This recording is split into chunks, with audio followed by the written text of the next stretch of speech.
but I do know that in the final analysis, after the letters were analyzed, after discussions were made with the Jackson family, with the Jackson brothers, with Chuck Sullivan, with the agents, with everybody involved in this operation, it was determined it would be safe for them and for the people in Knoxville to have the concert this weekend. And that, in the final analysis, is the important thing.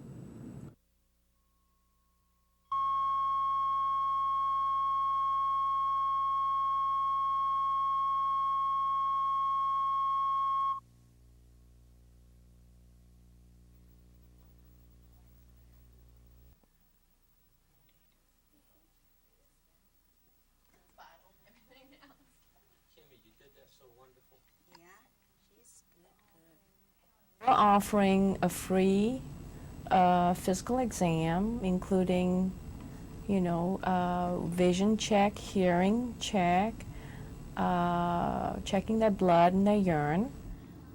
That's all, the requirements for getting into school. We're offering. All right, now this is going to be tough on your head. You might have to help hold them on. They going to be okay? All right, you ready?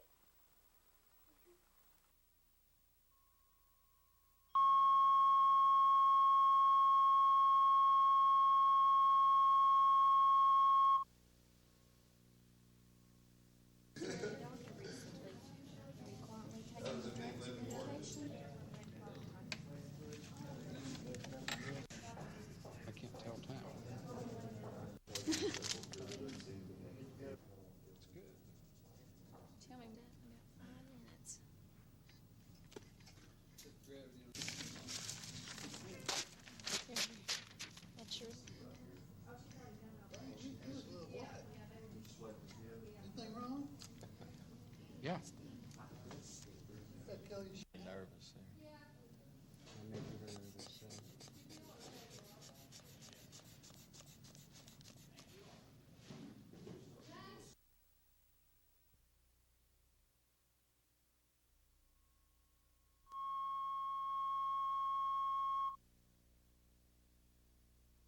Notated, we got a white female. We believe she's white. I think she's no doubt about it.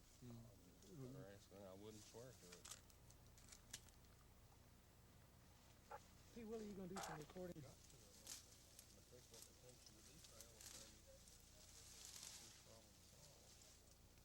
that's gonna come. Did I leave him up here? I said no.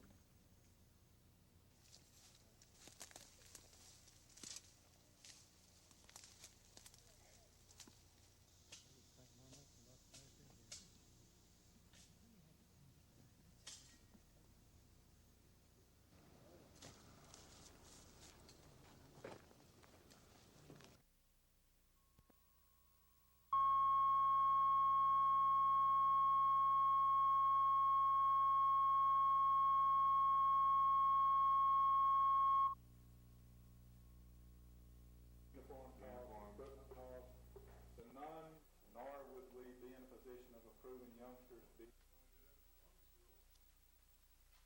or a principal would have gone through the assessment center. If that's what is true, then these people can still be appointed.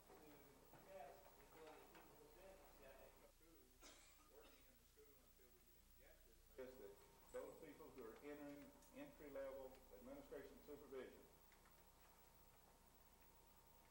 will have to go through this. I didn't say that, did I?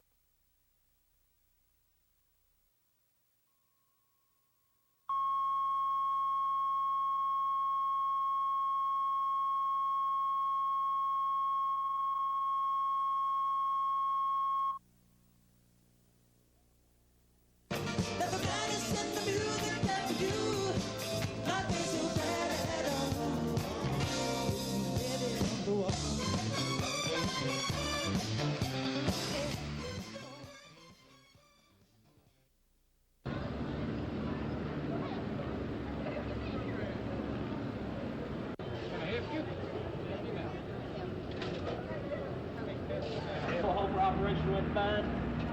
How y'all doing?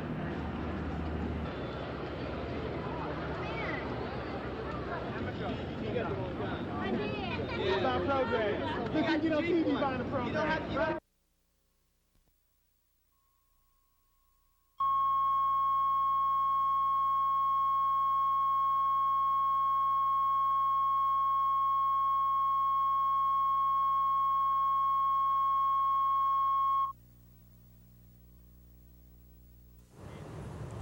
The jury of 6 men and 6 women in the John DeLorean cocaine trial has been struggling toward a verdict since last Wednesday. Regardless of the jury's decision in this case, John DeLorean's troubles are far from over. While the former General Motors vice president has been on trial this summer in Los Angeles, a federal grand jury in Detroit has been investigating allegations that DeLorean stole some $17.5 million of investment money from his now bankrupt sports car company. DeLorean flew to Geneva, Switzerland in the fall of 1978 and arranged to pay the missing money to a mysterious company called GPD. The only trace of GPD is a post office box in Geneva. The money was supposedly funneled through GPD to the late Colin Chapman, chairman of Lotus Sports Cars of Great Britain, for design and engineering work on the DeLorean sports car.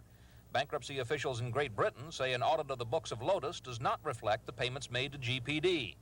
Creditors of DeLorean's bankrupt company later obtained a series of documents and bank transfer receipts that seem to show that about half of the missing $17.5 million moved through various banks and wound up in a bank in Amsterdam and was then transferred to John DeLorean's personal checking account in New York.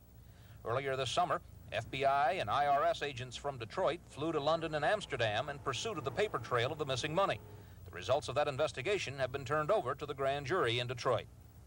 If the Detroit Federal Grand Jury is going to indict John DeLorean, that action is expected sometime this fall. Vince Wade in Los Angeles for ABC News.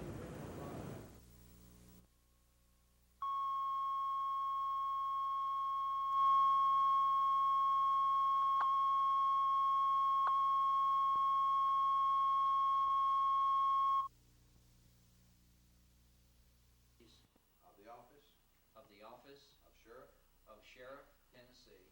I do solemnly swear I do solemnly swear that I have not promised or given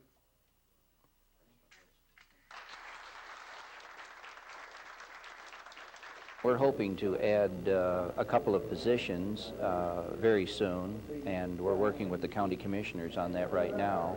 And we want to increase our road patrols, particularly in the remote rural areas.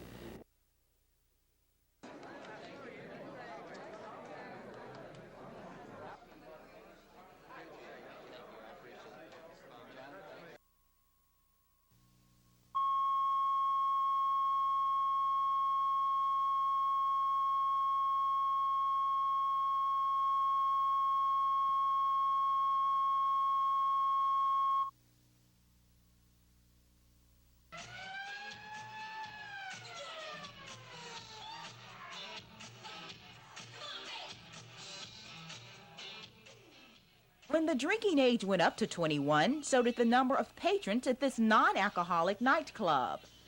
Business has doubled. We have a lot of the teens that come here that were able to get in the local clubs before that can't now. So they're coming in to party and have a good time even without the drinking. And the patrons here don't mind a bit if alcohol is not served. They say it creates a better atmosphere for everyone. A lot of people come here. It's nicer. Most people just don't drink. It's a fun place. I hope it helps against mothers against drunk drivers. I hope it just supports that cause because a lot of teenagers are killed each year due to drunk drivers. It makes it fun because nobody drinks here. It's more of a teenage levy. So as you can see, it's possible to have a good partying time without the alcohol. Carla Winfrey, TV6, Eyewitness News.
recording history about the quilts, the quilt maker's background, and we're also taking some technical information about the quilt itself, how it was constructed, what kind of materials were used, how many stitches per inch, the pattern itself, the kinds of dyes that were used.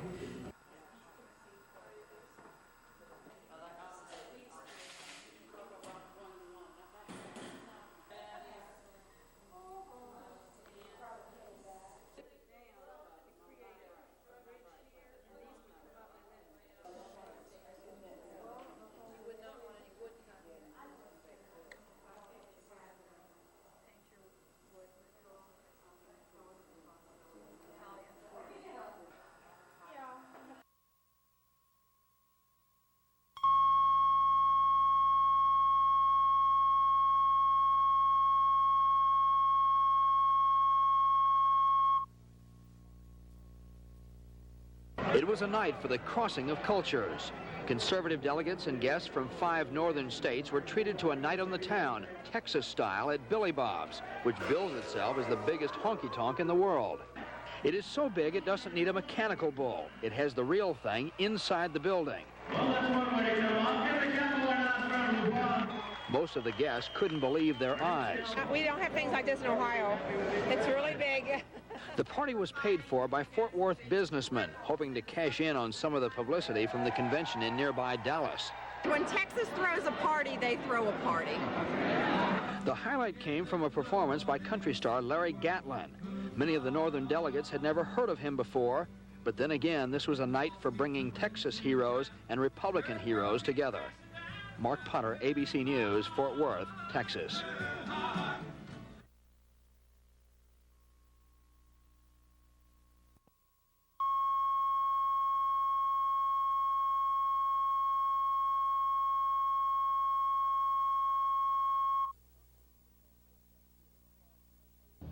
Knoxville businessman Troy Castile is charged in an 8-count federal grand jury indictment. The government alleges that 3 fires at Castile's home and international showplace were set in 1982.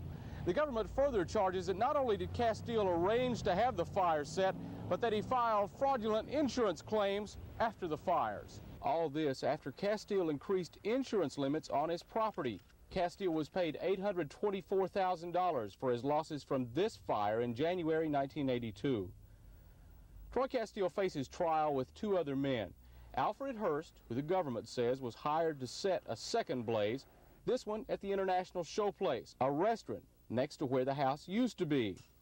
And the third co-defendant is Max Shelton, who according to the indictment was to be paid to set another fire in September 1982 that destroyed the restaurant. The government has a witness list that includes about 60 people. The testimony is expected to last all week here in federal court. Bruce Whitaker, Team 6 Eyewitness News.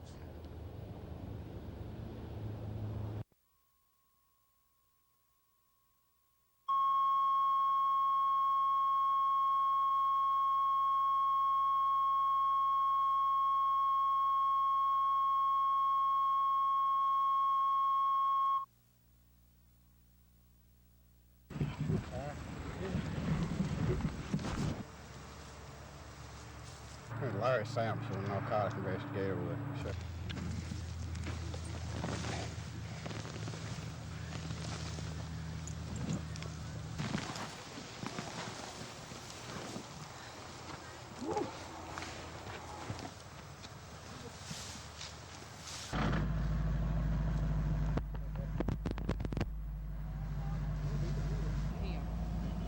That's my lead.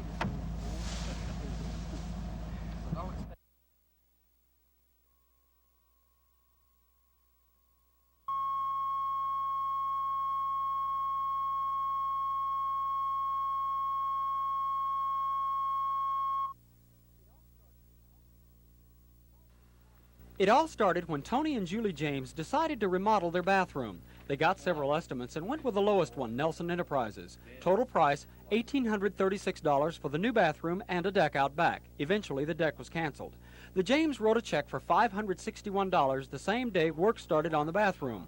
According to the James, it took 2 hours to get started on the bathroom, and they say this is all that's been done. He told me if I didn't like the way he was doing it, to go ahead and get another contractor, but if I did that, I would have to pay him 25% of this total contract, which it doesn't say it on my copy, but apparently it says it on his copy. He says he's looking at it right on the bottom. And I said, well, it's not on my copy. And he says, well, I don't know what you did with yours. The James have their canceled check. For over 2 weeks, they've also had a commode in the living room and a bathtub on the front porch. There's dust in the air conditioner and tile in the front yard. Tony says Rock Nelson of Nelson Enterprises is responsible for finishing the job or refunding his money. But Rock Nelson has a different story. He says the check from the James was no good, and he's willing to forget the whole thing. All he has to do is bring my stuff back, and I'll give him the difference from the labor. If my stuff's in good shape, and it was good when it went there, because it was put in this and on the tub, his only thing was set outside. Situations like this happen all the time. Two parties leveling both barrels at each other over some work to be done. Well, when in doubt, get an expert third-party opinion, which is exactly what we're doing. Brenda Pritchard of the Better Business Bureau says she has a file on Nelson Enterprises longer than your arm. People have complained because something was not done, or because money was taken for a job that was not accomplished, or that the work was poor.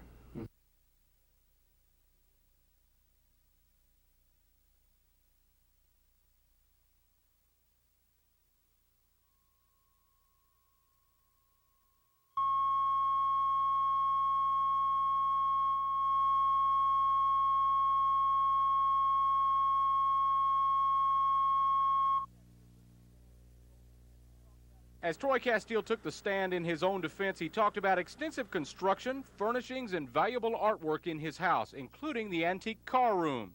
Two separate fires in 1982 destroyed the home and International Showplace restaurant. Both fires are believed to be arson. Castile and two other men are charged with a scheme to burn the buildings and then help Castile get the insurance money. Max Shelton is alleged to have started the second fire on September 1st. In day 4 of the case, there was testimony that Shelton wanted to plead guilty to setting the fire, but FBI agent Ted Childress said the government would not make any deals.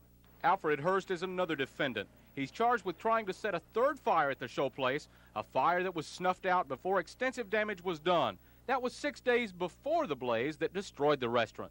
Troy Castile spent most of the afternoon on the witness stand, and during his testimony, he denied many of the statements that have been attributed to him by Jim Brown, the government's key witness. Castile also denied having anything to do with the fires that destroyed his home and business. But on cross-examination, government attorneys brought out a number of inconsistencies between his sworn statements given previously and his testimony today. Defense attorneys are expected to call more witnesses as Troy Castile's mail fraud case goes into day 5. Bruce Whitaker, Team 6 Eyewitness News.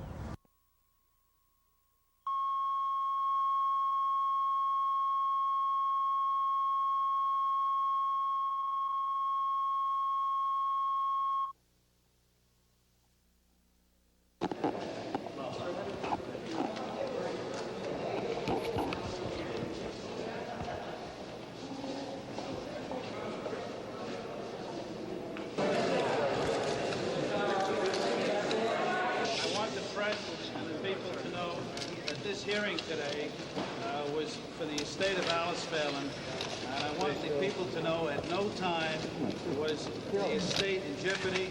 I was not familiar with the technicalities of the law, and I felt that I dealt as a prudent businessman.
Well, we had to start school, and we didn't want to start late, and so we decided we would come out and clean up the lights 2 days before school started.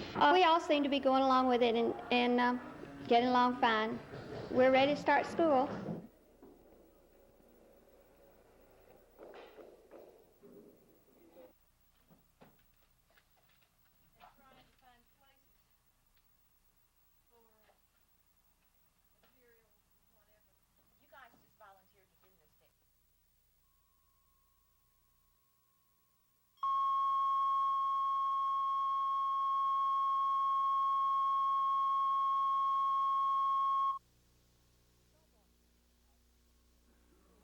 The cell block used to house weekend offenders was full this weekend, but it wasn't full to capacity. Of the 102 people arrested and convicted of drunk driving, 32 didn't show up.